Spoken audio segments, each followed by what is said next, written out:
Tidak semua negara mampu melaksanakan transisi kepemimpinan dengan baik dan lancar seperti kita.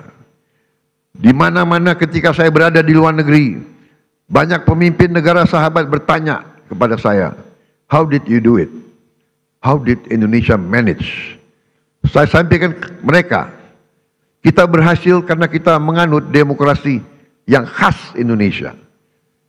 Demokrasi yang sejuk, demokrasi yang mempersatukan, bukan demokrasi yang saling gontok-gontokan, saling menjatuhkan, saling maki-memaki, saling menghujat, bukan demokrasi yang saling membenci.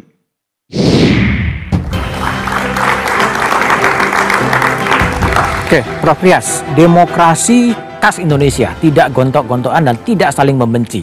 Apa tafsir menurut Anda? Sebenarnya itu demokrasi umumnya begitu. Oke. Itu disebut secara eksplisit karena memang kita suka gontok-gontokan itu, Pak. Ya, jadi sebenarnya demokrasi yang normal itu ya satu kesempatan untuk saling berbeda pendapat, saling bertukar pengalaman dan saling mendukung. Gontok-gontokan itu adalah sisi lain dari demokrasi yang rusak gitu. Tapi sekarang juga tidak ada gontok-gontokan, tapi juga tidak ada kontrol yang cukup ketat terhadap pemerintah sebetulnya. Itu juga begitu ya. Jadi saya kira memang format demokrasi kita itu ya harus kita cermati lagi ya. Jadi sekarang itu kan demokrasinya menonjol ada peranan partai. Ya, dan partai itu tidak membicarakan aspirasi rakyat.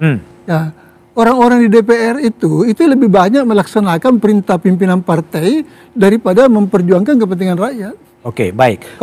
Kalau mereka mau mengangkat kepentingan rakyat itu secara jujur, itu kadang-kadang terkendala oleh perintah pimpinan partai. Oh, kendalanya di partai politik ya. Oke, Prof. Susi, gimana sebagai ahli hukum tata negara melihat kok DPR atau Dewan Perwakilan Daerah itu sama-sama tidak begitu terdengar fungsinya? Bahkan sekarang dengar dana reses naik 702 juta, naik dari 400 juta. Apa yang Anda baca? Ya, sebelumnya saya ingin memberikan catatan kepada tadi Presiden Prabowo mengatakan demokrasi khas Indonesia. Hati-hati kita memberikan label pada demokrasi.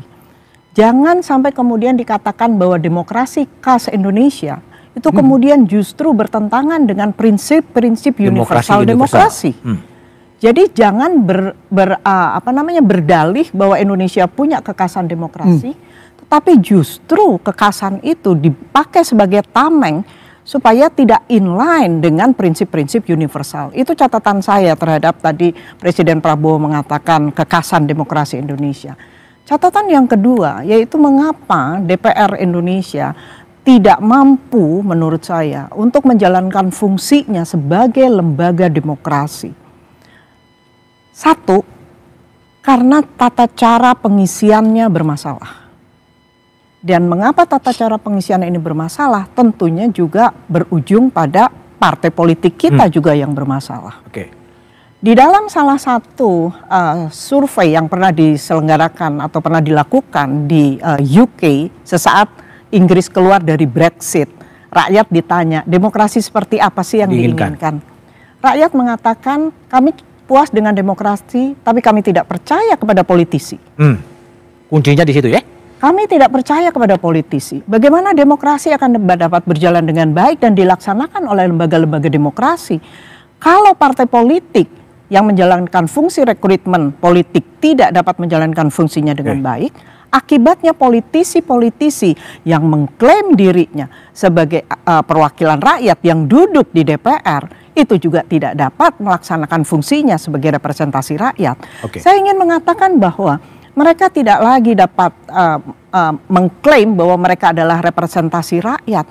Jangan-jangan mereka itu adalah representasi kepentingan. Kepentingan siapapun di situ. Kepentingan politik, apapun juga kepentingan oligarki lainnya. Baik, Prof. Presiden. Saya ke Prof. Tri terlebih dahulu. Prof. Tri, gimana Prof. Tri melihat apakah Dewan Perwakilan Rakyat dan Dewan Perwakilan Daerah itu sudah bisa mewakili kepentingan-kepentingan rakyat sebetulnya? Sudah pasti tidak. Saya tidak pernah percaya bahwa mereka yang mewakili kepentingan rakyat itu hadir di panggung-panggung media dengan menggunakan benda-benda mahal di tubuhnya. Itu nggak mungkin, ya. Jadi DPR berpesta-pesta di pesta flexing, kemudian rakyat mencatat harga perhiasan di tubuhnya, berlomba menggunakan perhiasan yang termahal, yang branded, yang bukan produk lokal Indonesia, apakah mereka akan melayani rakyat? Pasti tidak. Itu sama dengan polisi. Bagaimana polisi misalnya yang di Makassar, AKBP punya Rubicon, apakah dia akan melayani rakyat? Pasti tidak. Jadi demokrasi sejuk itu tidak berarti kita menghalangi rakyat untuk berargumentasi mengkritik pemerintah. Apakah yang dimaksud Pak Prabowo itu, apakah demokrasi khas Indonesia itu mengabaikan rasa etis ketika para penegak hukum bisa duduk semeja dengan mereka yang bermasalah secara hukum? Itu kan telanjang di Indonesia. Apakah itu yang kita maksud dengan demokrasi sejuk khas Indonesia? Baik, Prof. Tri, saya pindah ke Prof. Nasam Tri dulu. Prof. Nasam, gimana Aceh atau Prof. Nasam memandang demokrasi perwakilan di parlemen saat ini? Ya, barangkali secara simbolik ya ada wakil-wakil kita di DPR dan di DPD. Tapi kebijakan nasional sering sekali itu mengecewakan apa yang kita harapkan. Keputusan yang diambil lebih bersifat kolutif. Kolutif itu artinya saya tidak setuju adanya fraksi-fraksi di DPR. Fraksi-fraksi itu kan kolusi sebenarnya. Keputusan-keputusan dari ketua partai. Sehingga apapun yang dibicarakan di dalam ruang-ruang DPR dan DPD juga, itu sebenarnya sebuah keputusan yang sebelumnya sudah disepakati di antara mereka. Sehingga suara rakyat ini walaupun ada reses ke daerah, itu simbolik juga. Sebenarnya apa yang didengar, disampaikan di sana, tapi ketika keputusan dibuat tidak mewakili perasaan mayoritas masyarakat. Nah, itulah tercermin di dalam misalnya efisiensi. Karena kolusi tadi, maka ada kompromi-kompromi di dalam ruang fraksi-fraksi itu ketika rapat dengan eksekutif. Ya, itu kolusi terlihat jelas. Baik, Prof. Nasam, Prof. Sulis, sebentar ke Prof. ya. Ini DPR ini gimana ya? Dulu waktu prahara Agustus tunjangan perumahan dibatalkan, tapi sekarang terjadi kenaikan tunjangan reses dari 400 juta menjadi 700 juta sebetulnya.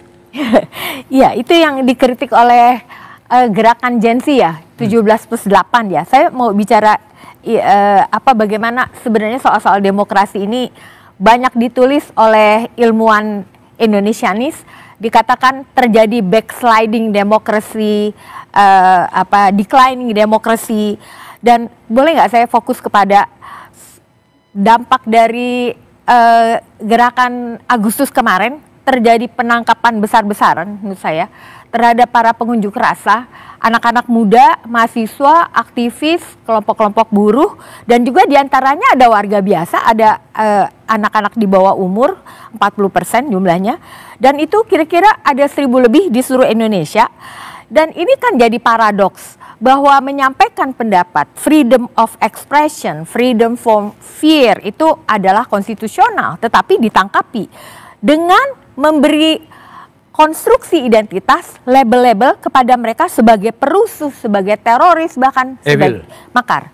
Padahal saya melihat sendiri bagaimana mahasiswa UI misalnya kalau mereka turun ke jalan itu ada tali-tali di kanan kirinya yang memastikan tidak ada penyusup. Jadi harus dibedakan secara jelas mana pengunjuk rasa, mana penyusup, mana yang membakar-bakar dan menjara itu gitu. Nah, itu yang mereka gagal mengatakan bahwa demokrasi itu harus khas Indonesia itu adalah apakah yang seperti itu yang menangkapi gitu. Baik, Prof. Nasir mau menanggapi tadi pendek. Ya, saya mau menambahkan aja, bukan menanggapi. Jadi begini, ekspresi demokrasi itu bukan hanya kita lihat dalam apa yang terjadi atau aktivitas di DPR atau Dewan Perwakilan Daerah kalau dalam konteks Indonesia. Bahkan bukan sekedar melihat pada demonstrasi. Substansi demokrasi itu adalah jika seluruh kebijaksanaan pemerintah itu memihak pada kepentingan rakyat. Itu yang paling penting. Jadi berdemokrasi bukan hanya DPR, bukan hanya partai politik, tapi pemerintah sendiri harus bertanggung jawab untuk mewujudkan demokrasi itu, sesuai dengan substansinya itu apa, kebijakan yang memihak. Oke. Jadi kebijakan yang tidak memihak pada rakyat itu anti demokrasi. Oke, baik. Lalu bagaimana ke depan 4 tahun ke depan sampai 2029 ini apa yang perlu diperbaiki dari pemerintahan Prabowo Gibran? Kita bahas setelah jeda berikut ini.